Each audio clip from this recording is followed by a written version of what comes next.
우리 예수님께서 어떻게 하나님의 백성이라 일컬어지는 이스라엘에게 버림을 받으셨나라는 것에 대해서 좀 깊이 생각하면서 우리들도 그런 자리에 있지 않도록 영적인 이스라엘인 우리들은 결코 예수님을 이런 버림받아지는 자리에 두지 않도록 그렇게 하기를 결심해야 되겠고요.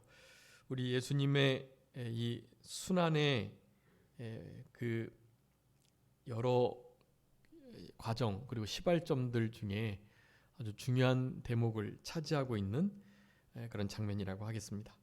그의 대제사장 가야바의 자기 자신도 그 분명한 뜻이 뭔지 모르고 했던 말이 예수 그리스도의 메시아의 구속 사역을 예표한 말씀이 되어 버렸고요. 그런 일들이 이루어지기 위해서는 그렇게 백성들로부터 버림받는, 이렇게 배척당하는, 따돌림 당하고 쫓겨남을 당하고 그렇게 마치 이방인처럼 취급당하는 그런 일들이 있어야 될 것을 말씀해주고 계십니다. 고난주간 그 자체에 예수님의 순환에 이렇게 조금 더 구체적인 포커스가 맞춰져 있는 설교 본문에 비하면 조금 그 임팩트가 작은 것처럼 여겨지긴 하지만요. 그래도 이게 버림받았다라는 이 일 자체가요. 우리 예수님 엘리엘 라마 사박다니 하신 것처럼 하나님께도 온전한 버림을 받으셨고 그 일이 있기 전 우리 예수님은 사람에게 버림받으셨다. 이 참 너무 가슴 아픈 일이에요. 이 일은 우리 성도님들 중에서도 혹시 사람들에게 버림받거나 뭐 버림받으신 적은 없으셨겠죠. 사람들에게 좀 왕따, 따돌림 당하거나 혹은 뭐 배신 당하신 경우들이 아마 있으실 거예요. 그거 정말 가슴 아픈 일이거든요. 근데 이를테면 버려졌다. 이 버려짐에 대한 상실감은요, 뭐 이로 표현할 수가 없어요. 근데 우리 예수님이 이렇게 버림을 받으셨다라는 사실. 어떻게 하면 예수님을 죽일까 하면서 호시탐탐 기회를 노리고 막 합심해서 모의하고 그래서 결국에는 우리 예수님을 십자가에 못 박게 하는 일들이 일어나게 되었다라는 것입니다.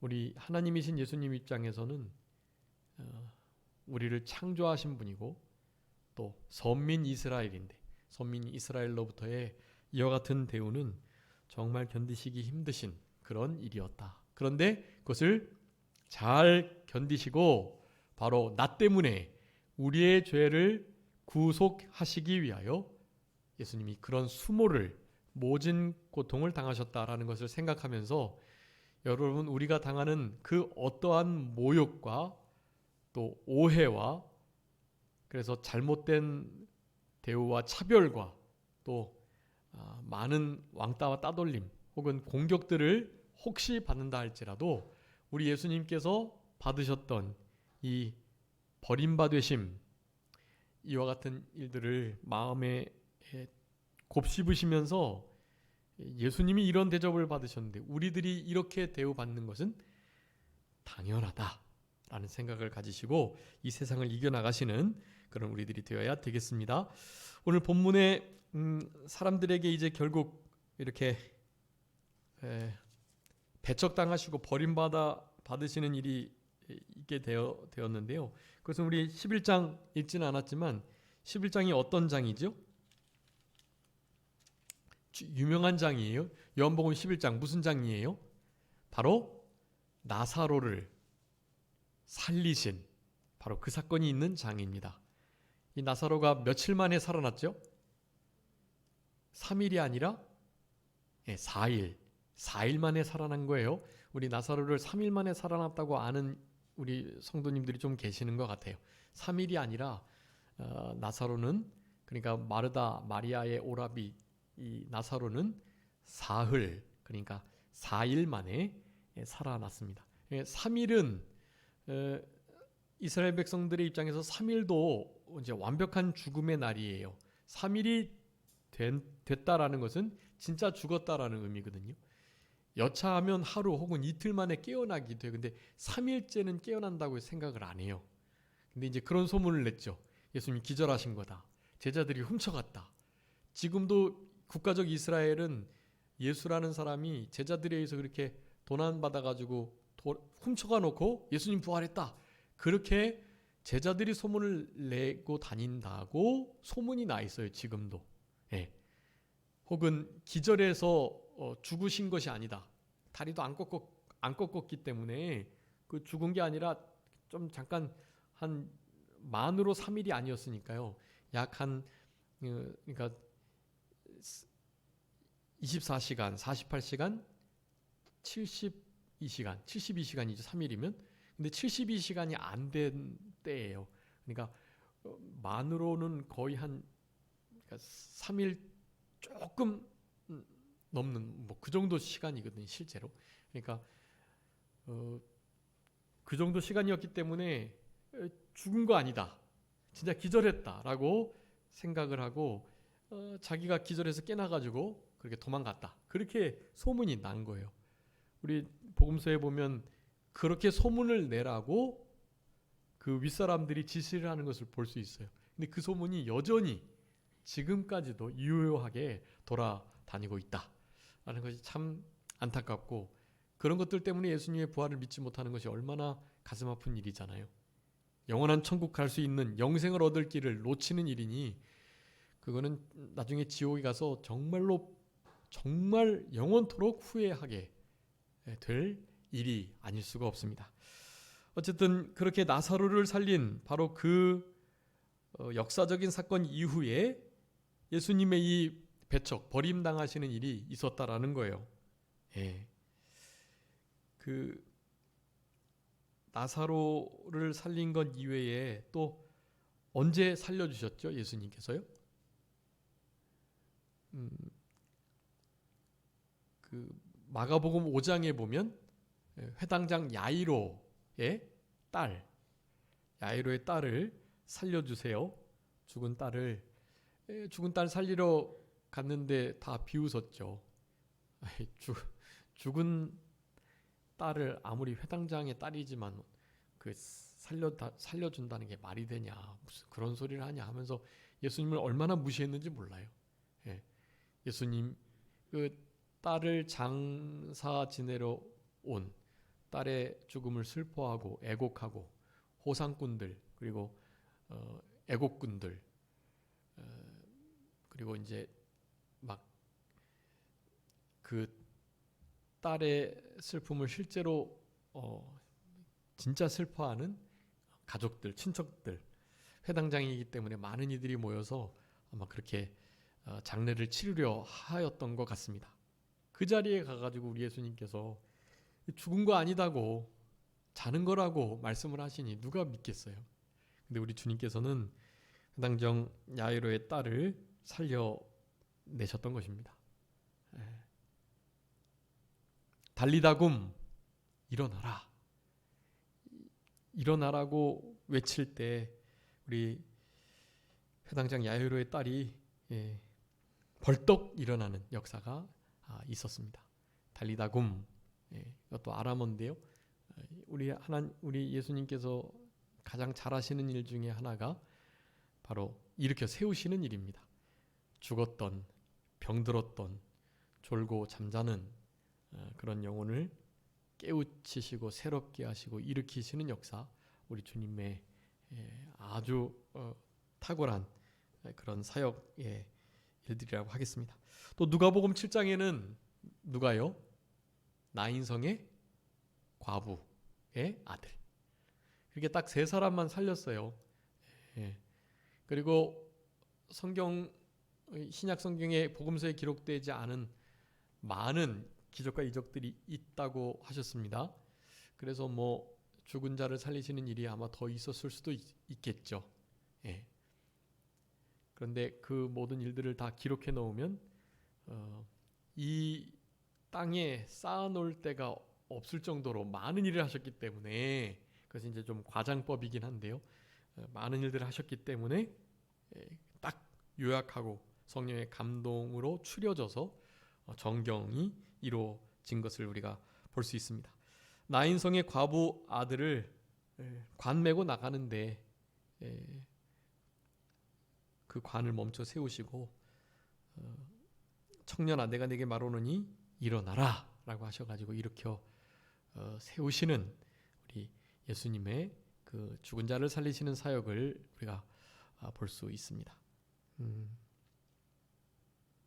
과부의 아들에게 하셨던 말이 그 과부의 아들을 살리시면서 과부에게 했던 말씀이 참 중요해요.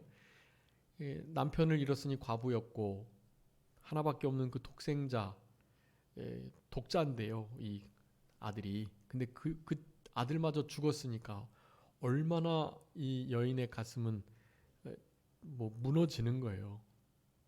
울면서 따라왔죠. 근데 우리 예수님께서 하시는 말씀이에요. 여자여 울지 말라. 여러분 믿음으로 우리의 감정도 이겨야 할 것을 말하는 거예요. 정말 슬프고 정말 괴로운데 우리 주님께서 울지 마라 하면 안 우는 거예요. 믿음으로 감정까지도 컨트롤하고 이겨낼 수 있습니다. 감정에 지금 이 시대는 감정에 호소하는 시대예요. 이 참 어이가 없는 게 이제 흔히 말하는 어떤 성인지 감성이라고 말을 하는데요.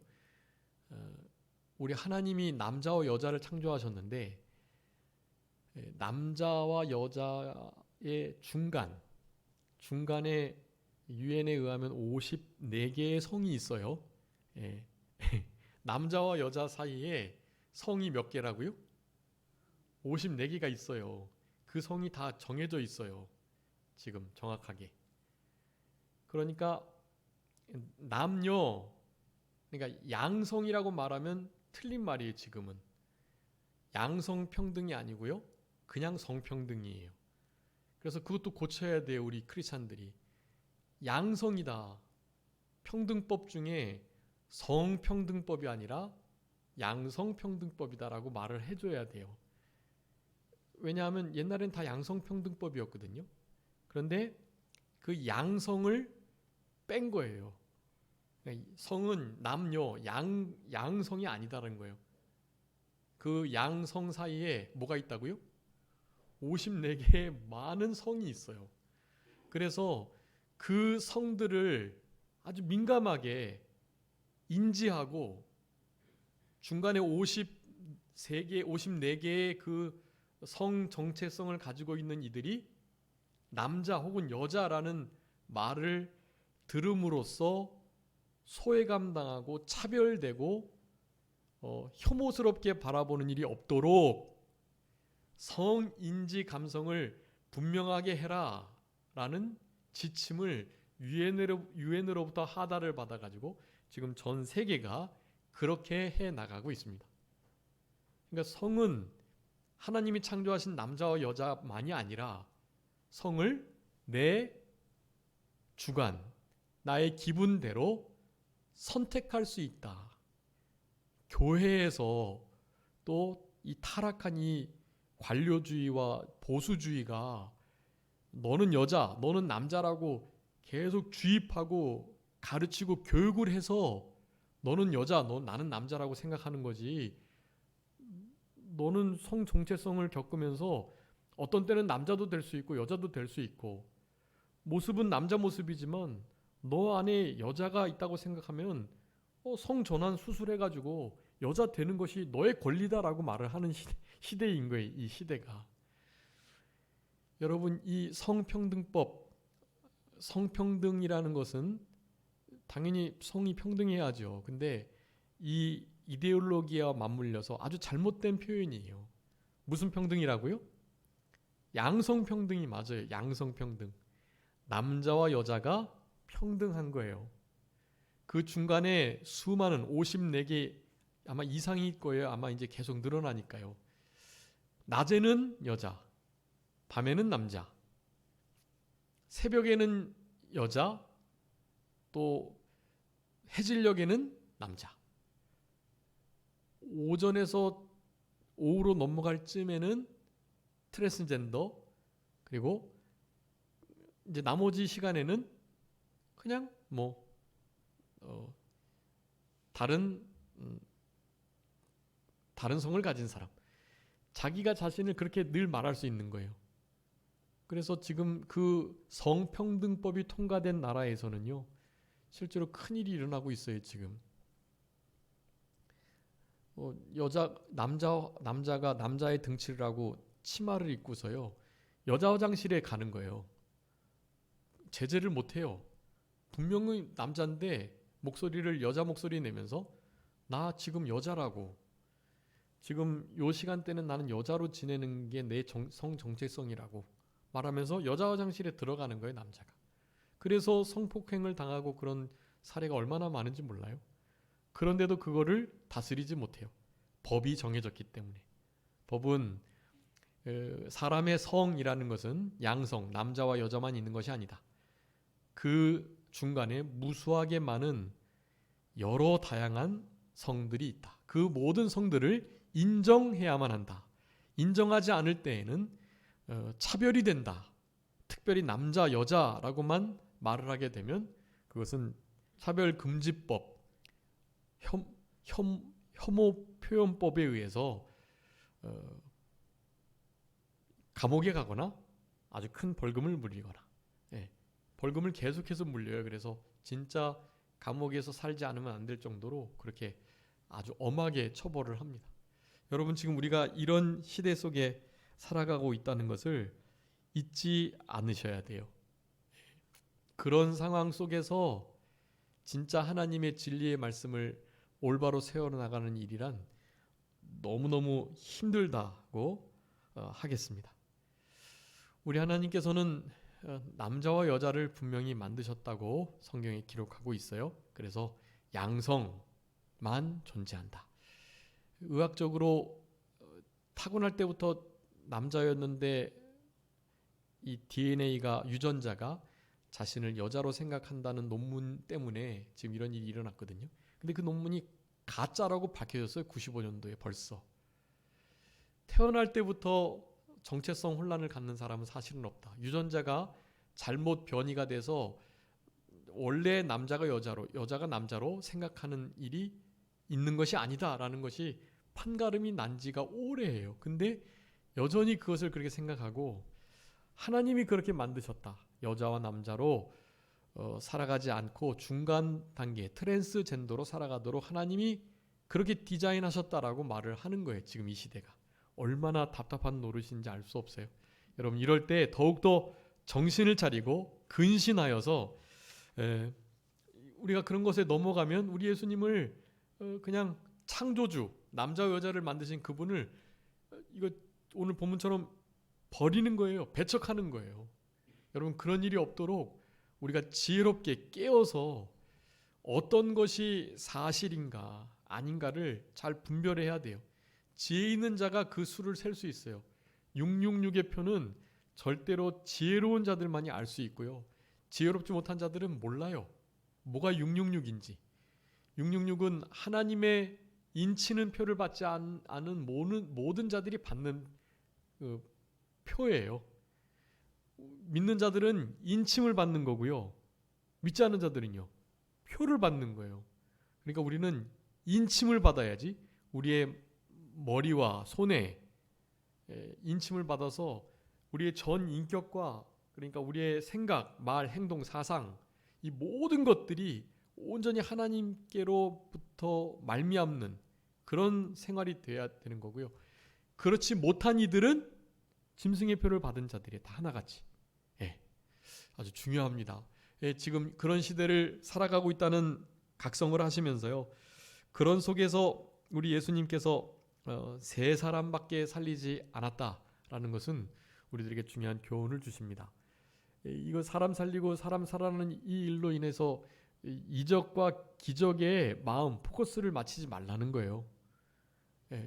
우리 예수님 자기 자신 십자가에서 건져내시지 않으시고 그냥 죽으셨잖아요. 죽는 일로 하나님의 일을 완성하시는 것이 우리 하나님의 뜻이었고, 우리 예수님께서는 그것을 너무나 분명히 알았던 것입니다.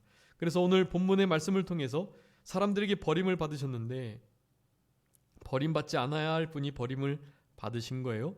우리 요한복음 말씀에 보면 우리 예수님께서 예수님 자신이 만드시고 또 자신이 창조하셨던 이 자신의 나라에 자신의 세계에 오셨는데 저들이 우리 예수님을 영접하지 않고 도리어 배척했어요. 왜냐하면 어두움보다 빛을 더 사랑하지 못하고 빛보다 어두움을 더 사랑하기 때문입니다. 요한복음 1장과 3장에서 그 말씀을 하시는 거예요.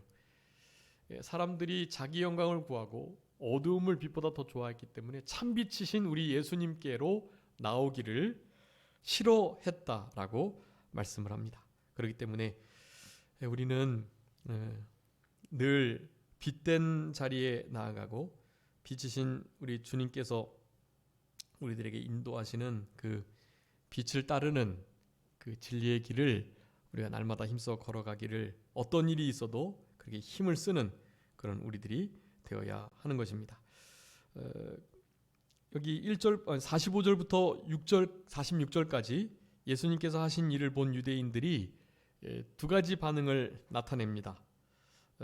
어떤 자들은 예수께서 그런 기적들을 행하시는 걸 보니 과연 하나님의 아들이시구나, 우리가 기다렸던 메시아 그분이 맞구나라는 생각을 하면서 믿었다라고 말했어요. 그런데 46절 그 중에 어떤 자들은요, 바리새인들에게 가서 예수님께서 하신 일들을 어떻게 해요?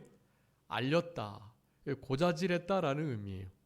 당연히 믿지 않았다는 의미이고, 이 대제사장들에게 고발했던 이들은 나름의 어떤 권력을, 위치를 가지고 있었던 자들일 건데 예수님께로부터 그 모든 자신들의 인기, 자리, 명예, 영광, 돈 벌게 될 좋은 그 아이템들 이런 걸 다 뺏기게 되니까 대제사장이 가서 이르는 거예요.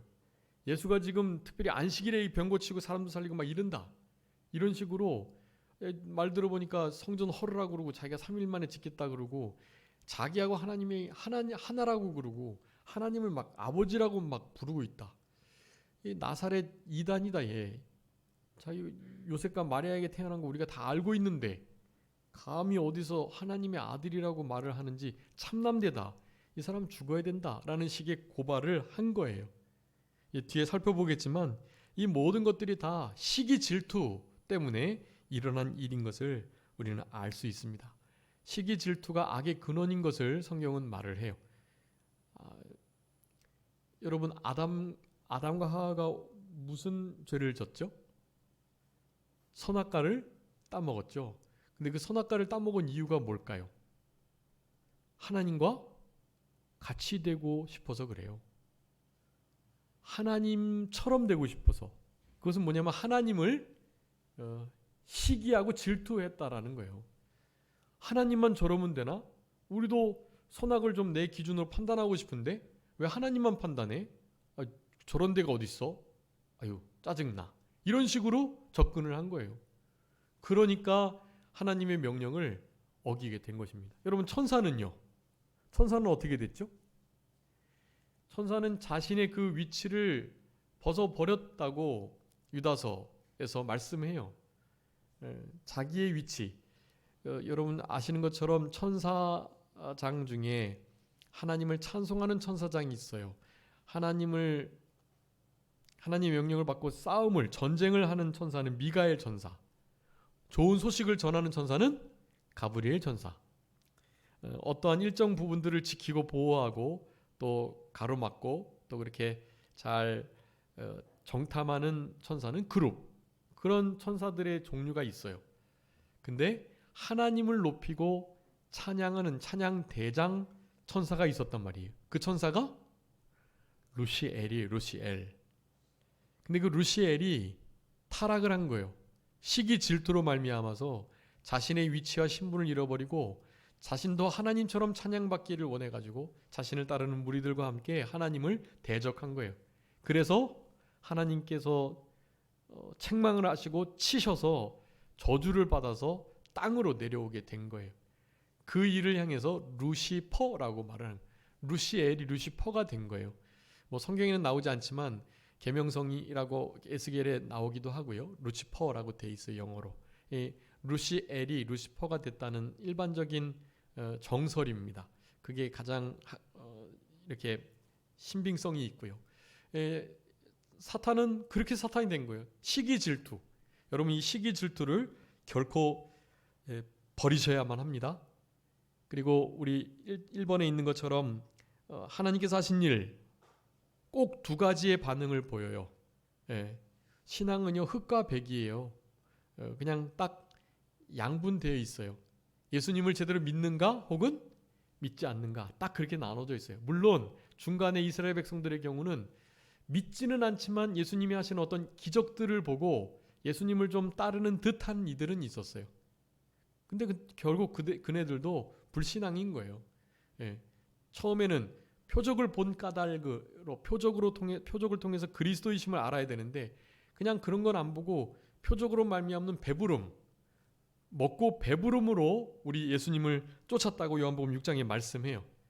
너희들이 나를 따르는 것은 표적을 본 까닭이 아니고 먹고 배부름이기 때문이다. 나를 너희들의 병 고치는 사람, 허기를 채워주는 사람, 그런 사람들로 생각해서 왕 삼으려고 하고 있다라는 표현을 하고 계시는 거예요. 먹고 배부름으로 인해서 따르는 자들도 사실은 예수님을 따르지 않는 불신자들과 다르지 않다라는 것을 우리는 알 수 있습니다. 그래서 예수님의 어떤 사역을 통해서 딱 두 가지 반응이, 예수님을 믿는 자와 불신하는 자, 그래서 대적하는 자, 그렇게 나뉘게 돼요. 여러분, 그렇기 때문에 우리가 예수님을 나의 구주로, 유일한 하나님께로 천국으로 갈 수 있는 길 되심을 믿는다는 것은 얼마나 큰 기적인지 알 수 없어요. 그게 바로 은혜의 기적이고, 한편 강도가 예수님을 나를 좀 기억해 주세요라고 했던 그 말을 하는 것과 똑같은 것이라고 할 수가 있겠습니다. 그래서 우리 데살로니가 후서 3장 2절 좀 한번 읽어주세요. 데살로니가 후서 3장 2절 말씀. 데살로니가 후서 3장 2절 말씀입니다. 또한 우리를 부당하고 악한 사람들에게서 건지시옵소서 하라. 믿음은 모든 사람의 것이 아니니라. 아멘. 믿음은 어떻다고요? 믿음은 모든 사람의 것이 아니다. 여러분, 모든 사람이 가질 수 없는 이 믿음을 특별히 부르심받고 은혜로 택하심을 받아 남은 자가 된 우리들에게 허락해 주심을 여러분 진짜 감사하게 생각하셔야 돼요. 여러분, 감사하신가요?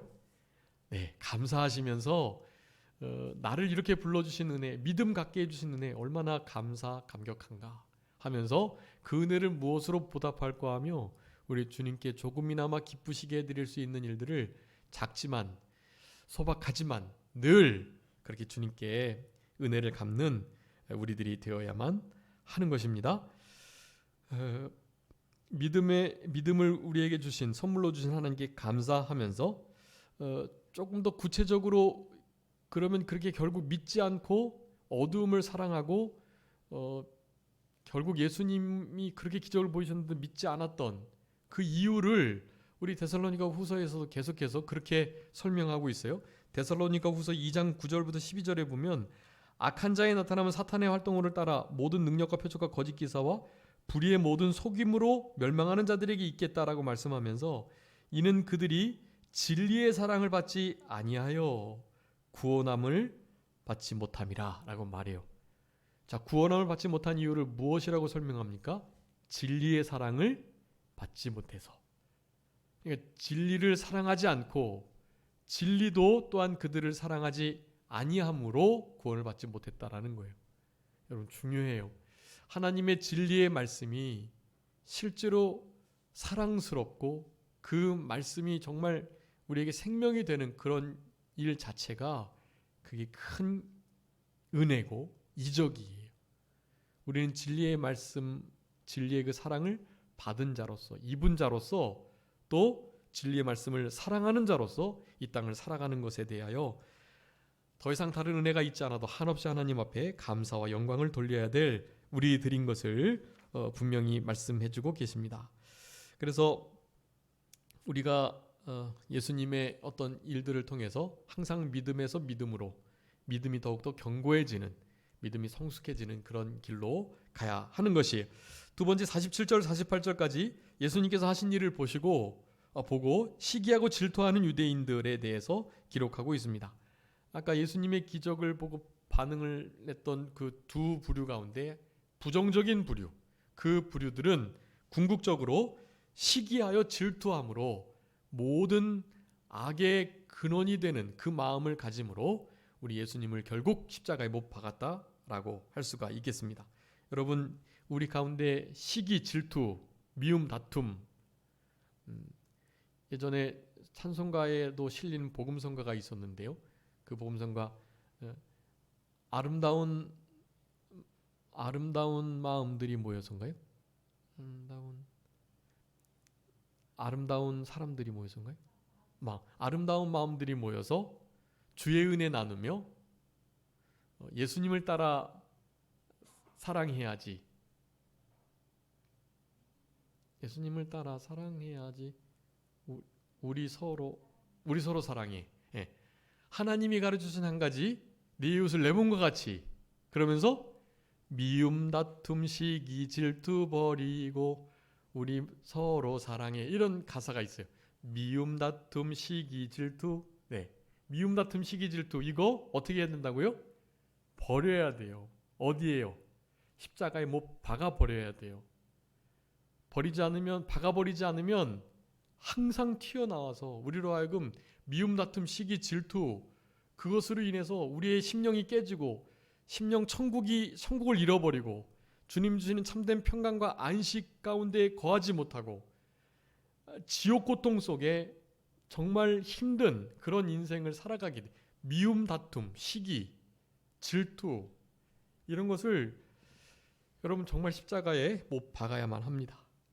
그렇지 않으면 이스라엘 백성들처럼 결국 예수님께서 하신 그 일을 보고 시기, 질투하다가 예수님을 죽이는 그 자리에까지 나아가게 되는 거예요. 자기들의 이익, 권세, 인기, 자기의 어떤 자리들, 이런 것을 예수님이 마치 뺏는 것처럼 여기고 예수님의 생명을 위협하려고 하는 그런 일들을 벌일 수밖에 없다라는 것입니다. 여러분, 사무엘상 18장에 우리 이스라엘의 초대왕이었던 사울 왕이 정말로 군인으로서 일들을 잘 감당했던 다윗의 그 업적을 기리는 여인들의 노래소리에 의해서 시기, 질투하는 마음이 쑥 들어온 장면이 있습니다. 사울이 죽인 자는 천천히요, 다윗이 승리하고 이긴 이들은 만만이다. 다윗을 훨씬 더 높인 거예요.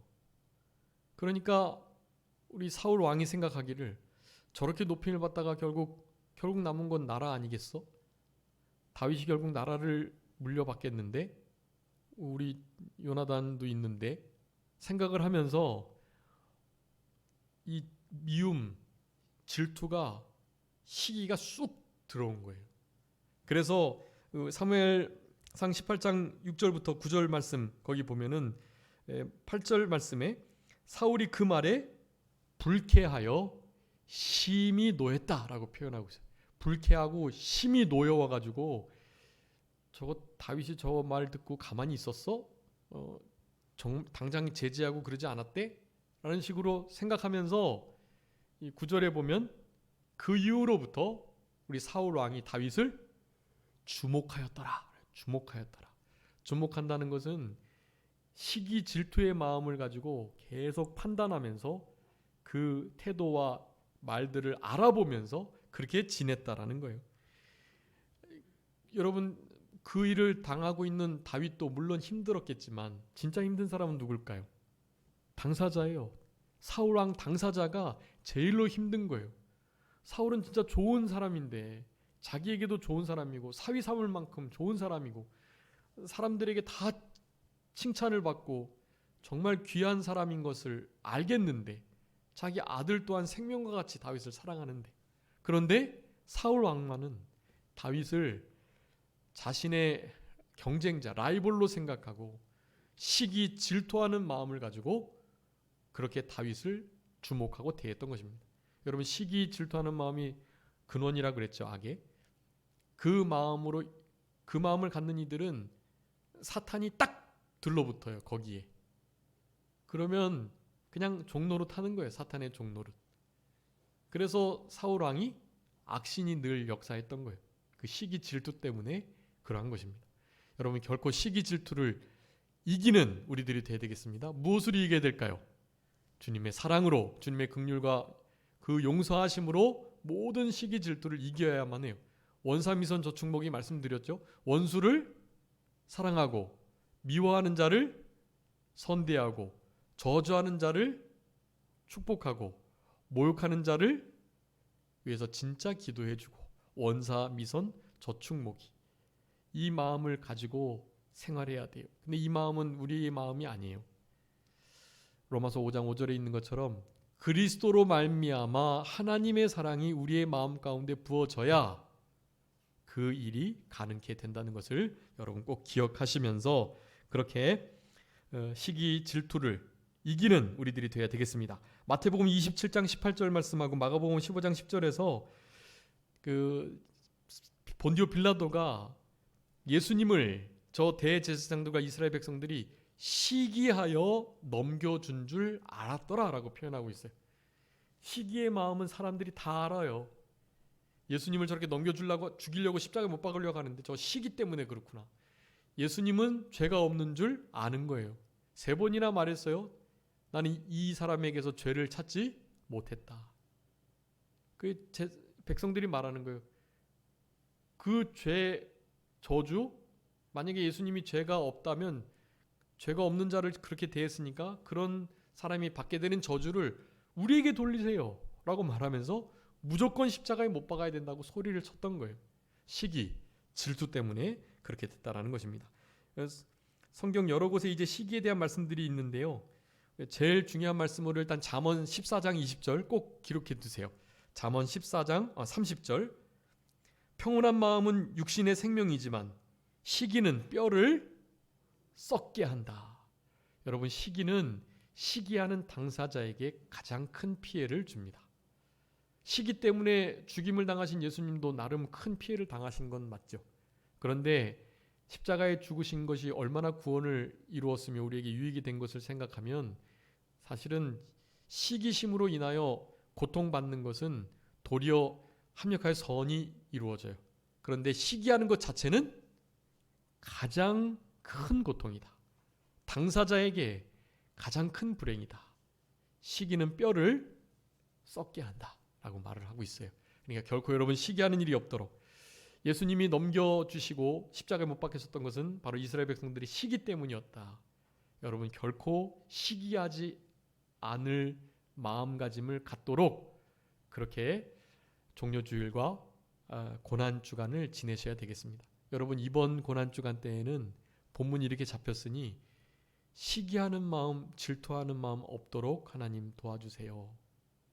시기 질투는 이제 진짜 내 사전에 없도록 십자가에 완전히 못 박혀서 더 이상 살아 움직이지 못하도록 해주세요 라고 기도하시면서 이번 그 고난주간을 잘 보내시기 바랍니다. 여러분 나는 시기 질투 좀 잘 안 하는 편인데 여러분 아니에요. 가끔씩 여러분의 삶 속에서 나도 알 수 없는 어떤 그 마음이 쑥 들어올 때 그런 마음들 대부분은 시기 질투하는 마음이 그 원인이 된다는 것을 꼭 기억하시기 바랍니다. 그래서 야고보서 3장 16절 한번 읽어봐 주세요.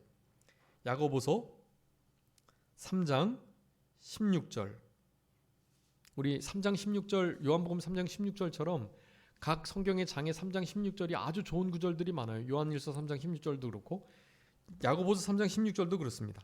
시기와 다툼이 있는 곳에는 혼란과 모든 악한 일이 있습니다. 아멘. 자, 시기와 다툼 있는 곳에 뭐가 있다고요? 혼란과 모든 악한 일. 자, 혼란한 일이 있고 모든 악한 일들이 이루어지는 그곳에는 사실은 뭐가 원인이 되어서 그렇다?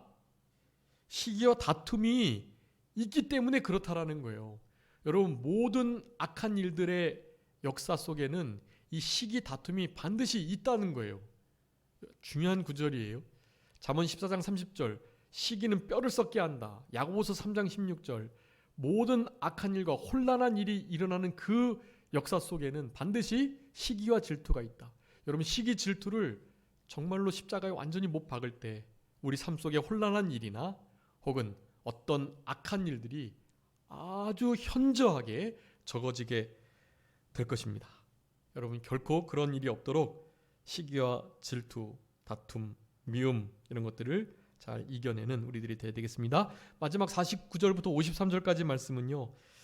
그 시기 질투로 말미암아 예수님을 죽이기로 결정하고 날마다 때를 보며 의논하기 시작했습니다. 예수님께서 아까 왜 이렇게 죽임을 결국 당하시게 됐냐면 시기 질투인데 그 시기 질투는 도리어 자기의 위치를 빼앗기기 싫어서인 거고 그 빼앗기기 싫은 위치는 바로 어둠의 일들이에요. 요한복음 1장 9절부터 13절 참빛 곧 세상에서 사람들에게 비치는 빛이 계셨는데 세상이 그로 말미암아 지은 바 되었는데 세상은 그를 알지 않았다. 자기 땅에 오매 자기 백성이 영접하지 아니했다라고 말씀을 합니다. 그리고 요한복음 3장 19절부터 20절에는 그 정죄는 이것이니 곧 빛이 세상에 왔을 때 사람들이 자기 행위가 악함으로 빛보다 어둠을 더 사랑하는 것이다. 악을 행하는 자마다 빛을 미워하여 빛으로 오지 아니하나니 이는 그 행위가 드러날까 함이다. 여러분 행위가 드러날까 봐 빛된 일들을 싫어하고 어둠을 좋아하여서 빛이신 예수님을 죽게 만들었다라는 것입니다. 여러분 이 말씀을 통해서 예수님도 이 시기와 질투로 넘겨지셨고 죽임을 당하셨어요. 여러분 이 빛의 길로 걸어가기 위해서는 반드시 예수님처럼 죽음의 고난, 피 없이 눈물 없이 갈 수 없는 현극 그 고난의 길을 우리도 갈 수밖에 없다라는 것을 우리가 알아야 되겠습니다. 여러분 이런 삶을 살아가면 이런 삶을 통해서 우리 한 해 표와 같이 십자가의 예수 그리스도의 그 흔적이 우리의 몸에 새겨지게 되는 것입니다. 여러분 고난당하신 예수님을 기억하시고 고난을 잘 감당하는 자가 될 수 있도록 이 사순절 기간과 또 맞이하게 될 고난 주간을 그렇게 잘 준비하셨으면 좋겠습니다. 여러분 우리의 고난은 예견되어 있었고 예수님께서 말씀하신 것처럼 십자가를 지고 나를 쫓으라고 분명히 말씀하셨으니 예수님을 따르는 제자들의 삶의 그 여정에는 반드시 고난이 함께 한다는 것을 여러분 기억하시고 그건 당연한 일이라고 생각하셔야 돼요. 고난이 있는 거. 지금 삶 속에 고난이 있으시다면 당연하다. 여러분 그것이 당연히 죄로 말미암는 고난이 되지 않도록 해야죠. 그런데 죄로 말미암는 고난도 하나님께서 선하게 쓰세요. 그러니까 그 고난 중에 계시다면 고난 중에 있는 성도들을 일단 무조건 위로하시고 고난당하는 사람에게 너 회개하라고 하나님이 너 죄지니까 지금 고난 중인 거 아니냐고 그렇게 말하면 안 돼요. 절대로. 그거는 누가 생각할 거예요. 그거는 하나님이 판단하실 일이고 자기 자신이 스스로 그렇게 생각하는 건 괜찮아요. 근데 다른 사람이 다른 형제와 지체의 고난을 보고 욥의 세 친구들처럼 욥을 그렇게 정죄하면 안 되는 거예요. 실제로 죄 때문에 그런 일을 당했다 해도 그거는 자기 자신이 더 잘 알고 있기 때문에 굳이 말하지 않아도 돼요. 고난 중에 있는 이들은 위로해 주셔야만 하는 것이에요. 우리의 사명이에요. 그게 고난당하는 자에게 위로하시고 또 함께 울어주고 함께 그 고난에 좀 어떻게든지 동참하려고 하고 우리 사도 요한이 말하잖아요. 요한계시록 1장에서 내가 고난의 증이다. 이를테면 예수 그리스도의 그 고난에 동참한 자로서 이 반모섬에 지금 내가 와 있다라고 말하잖아요. 이런 참된 그리스도인들은 주님의 고난에 동참하는 자들이라는 사실을 항상 기억하셔야 되겠습니다. 누가복음 24장에서 예수님께서 이런 고난을 다 당하시고 그러니까 십자가 지신다는 말씀을 막 하시면서요. 이런 고난을 당하고 난 다음에 부활의 영광에 참여할 것이 아니냐고 분명히 말씀하셨어요. 여러분 진짜 부활의 영광을 누리려면 무엇이 있어야 된다? 십자가의 고난이 있어야 된다. 이제 다음 주부터 오는 종려주일과 고난주간이 있는데 그 고난주간을 제대로 지내야 4월 첫째 주에 있는 부활의 영광의 즐거움에 제대로 참여할 수 있는 거예요. 그 길을 우리는 항상 따라가야만 하는 것입니다.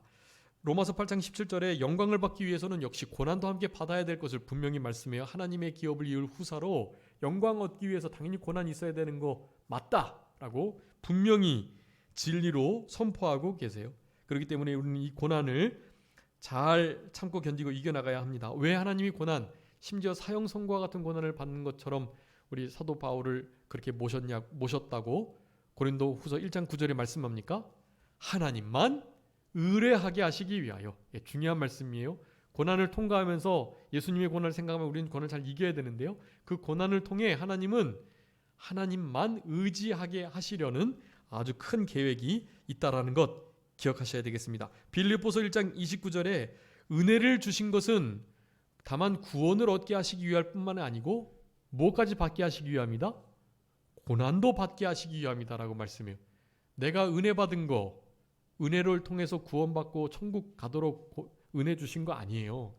은혜 속에서 강해서 무엇도요? 고난도 잘게 다 잘 받고 그 고난을 통해서 이루고자 하시는 구원을 이루어 가도록 하시기 위해서 하나님께서 뭘 주셨다? 은혜를 주셨다라는 거예요. 여러분, 은혜가 있으면 그러니까 무엇이 따라온다? 고난이 따라온다라는 것을 그냥 공식처럼 알고 계셔야 돼요. 공식처럼. 공식입니다. 우리에게 은혜가 주어지면 무엇이 온다? 고난이 반드시 온다. 예수님 하나님의 아들이시라도 고난을 통해서 순종함을 배우셨다라고 말씀해요. 어려운 여러 가지 역사와 또 그 순환의 과정을 통해서 결국에는 순종함을 배우셔서 온전함에 이르시게 된 것입니다. 고난을 통해서 순종함을 배우고 순종함을 통해 결국 온전케 되셨다. 우리가 걸어야 할 과정을 그대로 걸어가신 거예요. 원래 그분은 그렇게 안 해도 되실 분인데 그렇게 하신 거예요. 우리로 하여금 본받고 살아가도록 하시기 위해서예요. 데살로니가후서 1장 5절에 하나님의 나라에 합당한 자가 되기 위해서는 그 나라에 합당한 자로서의 고난을 또한 그 나라를 위해서 받아야 된다고 말씀해요. 환난을 당한 자에게는 하나님께서 안식으로 갚으시겠다고 데살로니가후서 1장 7절에 말씀합니다. 또 그래서 데살로니가후서 1장 8절에 5, 6, 7, 8인데 데살로니가후서 1장 8절에 복음과 함께 그리스도의 좋은 군사로 고난을 받으라 우리들에게 명령하고 계세요. 디모데후서 2장 3절에서도 같은 말씀을 하고 계십니다. 고난을 함께 받아야 돼요. 그리스도의 군사는, 좋은 군사는 은혜와 복을, 상급을 또 천국의 기업을 이을 자가 되기 위해서는 그렇게 돼야 된다는 거예요. 아까 히브리서 5장 8절이에요. 아들이시라도 고난으로 순종함을 배워서 온전하게 되셨다라고 말씀합니다. 믿음의 사람들은 고난받기를 이 세상의 낙을 누리는 것보다 더 좋아했다고 말씀해요. 고난이 좋은 거라는 것을 계속해서 성경은 우리들에게 말씀하고 계시는 거예요. 그 고난 후에 얻으실 영광을 미리 증거한다는 말씀을 베드로전서 1장 6절 7절에서 말씀을 합니다. 여러분 이런 말씀들을 여러분 기억하시고 베드로전서 4장 1절에서 육체의 고난을 받은 자가 죄를 그치기도 하고요. 베드로 전서 5장 1절에는 우리가 고난의 증인이 된다라는 말씀을 하고 계세요. 그런 모든 말씀들을 여러분 좀 기억하시고 우리의 남은 때는 좀 고난을 동반자 삼고 고난, 환난을 통해서 환난 때에 만날 큰 도움이 되시는 우리 주님만을 전적으로 의지하는 남은 자들이 다 되셔가지고 우리 주님 앞에 나는 주님을 버리지 않았노라는 주님을 끝까지 십자가를 지고 따라갔다는 그런 진실된 고백을 할 수 있는 우리 모두가 될 수 있도록 그렇게 힘쓰시는 그런 사순절 마지막 주간 또 맞이하게 될 고난 주간 종료주의를 잘 준비하는 우리들이 되어야 되겠습니다. 잠깐 기도하겠습니다. 살아계신 우리 아버지 하나님 감사합니다. 우리들에게 예수님께서 사람들에게 버림을 받으시는 이러한 장면들을 통해서 귀한 진리의 말씀을 함께 상고할 수 있도록 은혜를 베풀어 주신 것 감사합니다. 믿음은 모든 사람의 것이 아니라는 것을 분명히 말씀해 주시고 우리에게 주어진 이 선물, 이 믿음을 정말로 감사 감격하며 이 은혜의 기적임을 항상 잊지 않고 우리 주님 앞에 어떻게 영광을 돌리며 어떻게 은혜를 갚을까 그렇게 늘 마음 쓰는 우리들 되게 하여 주옵소서. 미움, 다툼, 시기, 질투 버릴 수 있도록 도와주시고 그것을 십자가에 못 박는 우리들이 되게 하여 주셔서 모든 혼란과 악의 근원이 되는 이 시기와 질투를 늘 이겨낼 수 있는 그런 우리 모두가 되게 하여 주시옵소서. 시기는 우리의 뼈를 썩게 한다 하셨사오니 우리의 심령 천국 잃어버리지 않고 늘 주님 주는 참된 평강 속에서 온유와 사랑과 겸손과 긍휼이 불쌍히 여기는 마음을 가지고 그렇게 겸손하게 살아가는 그런 우리 모두가 되게 하여 주시옵소서. 고난을 잘 통과하셨던 우리 예수님과 같이 우리도 고난받는 것을 당연하게 여기고 은혜 주신 것은 고난도 받게 하시기 위함이라는 것을 항상 잊지 않으며 현재 나타날 영광과 좋게 비교할 수 없는 그 고난 믿음으로 잘 통과할 수 있도록 현재 받는 환난에 경한 것이 지극히 크고 영원한 영광에 중한 것을 이룬다고 하셨사오니 그 같은 믿음을 가지고 고난을 잘 통과하는 우리 산정교회 모든 성도님들이 다 되게 하여 주시옵소서. 고난의 증인으로 나타나게 해주시기를 간절히 바라옵고 감사하오며 예수 그리스도의 이름으로 기도 올리옵나이다. 아멘. 다 같이 찬송하시겠습니다. 찬송가